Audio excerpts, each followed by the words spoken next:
Halo, assalamualaikum warahmatullahi wabarakatuh. Bertemu lagi dengan saya Adinda Afilinda di Adin's Journey. Oke teman-teman sekalian, apa kabar semuanya? Udah lama banget saya nggak ngevlog, udah lama banget saya nggak nge-share informasi ya tentang kehidupan saya di Jepang. Dan untuk kali ini, alhamdulillah saya sempatkan untuk nge-share informasi yang kemarin baru saya dapat ya. Baru saya, bukan informasi sih sebenarnya, kayak pengalaman gitu. Oke teman-teman, jadi beberapa waktu lalu, sekitar 3 bulan yang lalu, di postingan di video saya yang lalu itu saya membahas tentang ginseng ya. Jadi untuk kali ini saya juga mau membahas ginseng, dimana ginseng kali ini saya membantu teman saya untuk mengurus ginsengnya ya. Jadi saya udah ngurus ginseng nih di Januari kemarin, alhamdulillah udah cair, dan menunggu cairan yang kedua, sisa hasil pajak ya, sisa pembayaran pajak yang saya terima dari perusahaan tempat saya bekerja. Nah, di pencairan pertama itu saya dapat untuk 2 tahun ya teman-teman, untuk 2 tahun kerja itu sebanyak 3 mang 8.000. Kalau misalkan dirupiahin berapa ya, sekitar taruhlah 4, sekitar 5 jutaan lah ya, sekitar 5 juta rupiah itu selama 2 tahun, untuk 2 tahun. Dan pada bulan Maret ternyata ketika saya keluar kota, kembali dari keluar kota, saya kembali ke tempat saya bekerja yaitu di Kushiro, yang tadinya saya itu dari Fukuoka ya teman-teman. Pas di bulan Maret ternyata pas saya pulang ke rumah ada surat, sepertinya teman saya yang nerima gitu ya, cuma ditaruh di atas lemari, kemudian saya baca isinya. Ternyata itu adalah ginseng gitu ya, dari kantor pajak, surat dari kantor pajak, dan saya menerima pencairan itu sebanyak 2 mang berapa gitu ya. Tapi belum cair sampai sekarang, nggak tahu karena jangka waktunya itu selama 1 bulan gitu. Tapi sekarang udah Juni, nggak tahu deh sebulan apa 2 bulan, atau mungkin saya belum ngecek lagi karena sekarang saya udah pindah lagi ya teman-teman, pindah kota lagi, dan nggak tahu kapan saya balik, mungkin baliknya itu sebelum kontrak saya berakhir ya. Baik, kembali lagi ke ginsengnya teman saya ini gitu. Jadi ketika saya udah mengurus ginseng, kemudian saya udah nerima, akhirnya saya share lah informasi yang saya dapat ke teman saya gitu. Gimana gitu kan, saya tanyain ke teman nih, gimana kamu udah ngurus ginseng belum, urus gih sebelum pulang ke Indonesia gitu, lumayan loh uangnya gitu. Dan lebih baik kamu urus sendiri ketimbang kamu ngurus lewat jasa. Karena kalau lewat jasa itu atau lewat perantara itu kita bayar teman-teman, jadi dipotong gitu. Karena menurut saya selama saya bisa membantu ya kenapa enggak saya bantu gitu ya. Akhirnya saya kasih tahu, ini nih dokumen-dokumen yang harus kamu persiapkan, yang harus kamu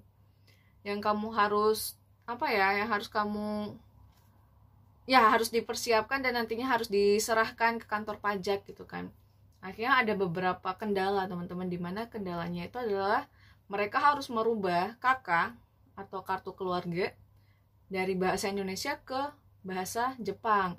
Alhamdulillahnya ya, karena saya udah punya formatnya, akhirnya saya bantu untuk mengedit ya, untuk merubah format bahasa Indonesianya ke bahasa Jepang gitu. Akhirnya setelah karena saya udah punya pengalaman gimananya dalam pengurusan ginseng, akhirnya pada tanggal 9, tadinya tanggal 9 Juni itu kita berdua, saya dan teman saya itu pergi ke kantor pajak yang ada di Obihiro gitu. Setelah sampai di sana ternyata nggak semulus saya nih pengurusannya. Ternyata di Obihiro dan Kushiro itu berbeda. Ketika saya mengurus di kantor pajak Kushiro itu langsung teman-teman, langsung diurus gitu, bisa langsung kelar, selesai gitu. Ternyata pas di Obihiro harus bikin janji dulu harinya. Pada tanggal 9 itu nggak bisa, akhirnya bikin janji pada tanggal 14 itu 2 hari yang lalu ya, kemarin. Nah tanggal 14 akhirnya kita berdua pergi lagi ke kantor pajak, dan saya membantu untuk menjelaskan kedatangan kami berdua untuk apa. Akhirnya diuruslah ginseng teman saya sampai selesai ya teman-teman.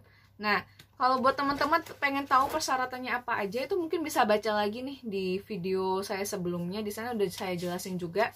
Dan buat yang mungkin saya review dikit aja, surat gingseng itu seperti apa sih, Din, gitu kan. Nah, surat gingseng ini seperti ini, teman-teman. Nah, ini contoh surat gingseng ya.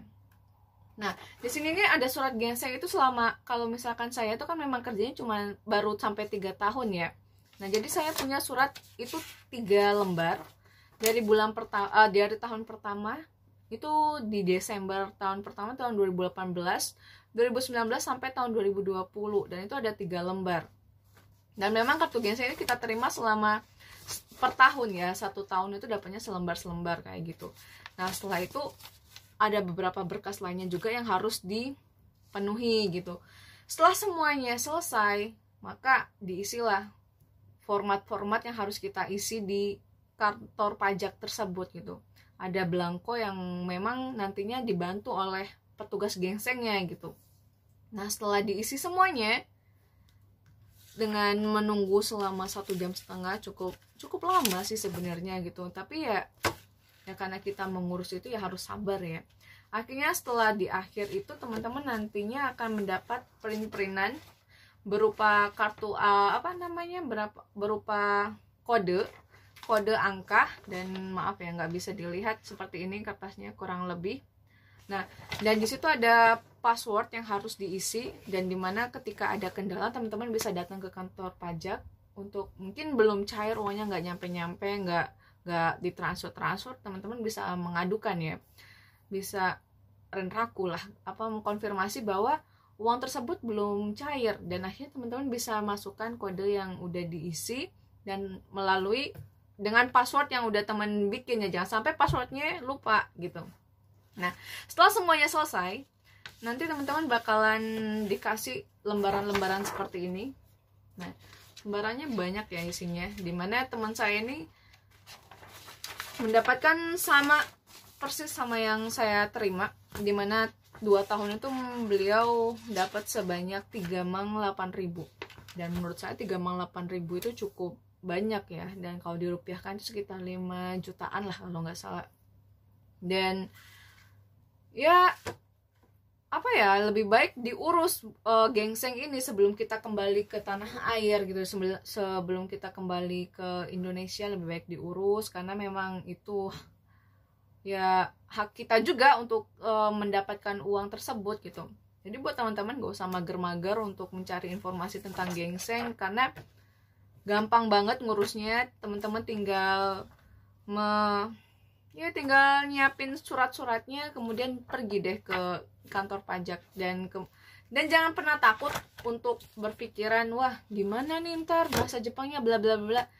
Intinya datang aja dulu, ngomong seadanya, sebisanya aja. Kalau misalkan teman-teman memang bahasa Jepangnya kurang atau kayak gimana, ya udah datang aja, bilang aja pengen ngurus gingseng dengan bahasa Jepang yang mungkin masih standar biasa. Pasti orang gingsengnya udah ngerti, karena kita memang gaijin, dan gingseng itu memang untuk pekerja asing ya teman-teman, mau kita mahasiswa atau mau kita pekerja kaigo atau semua pekerjaan deh, intinya untuk orang Indonesia ya, untuk pekerja asing kayak gitu. Dan semoga informasi ini bermanfaat.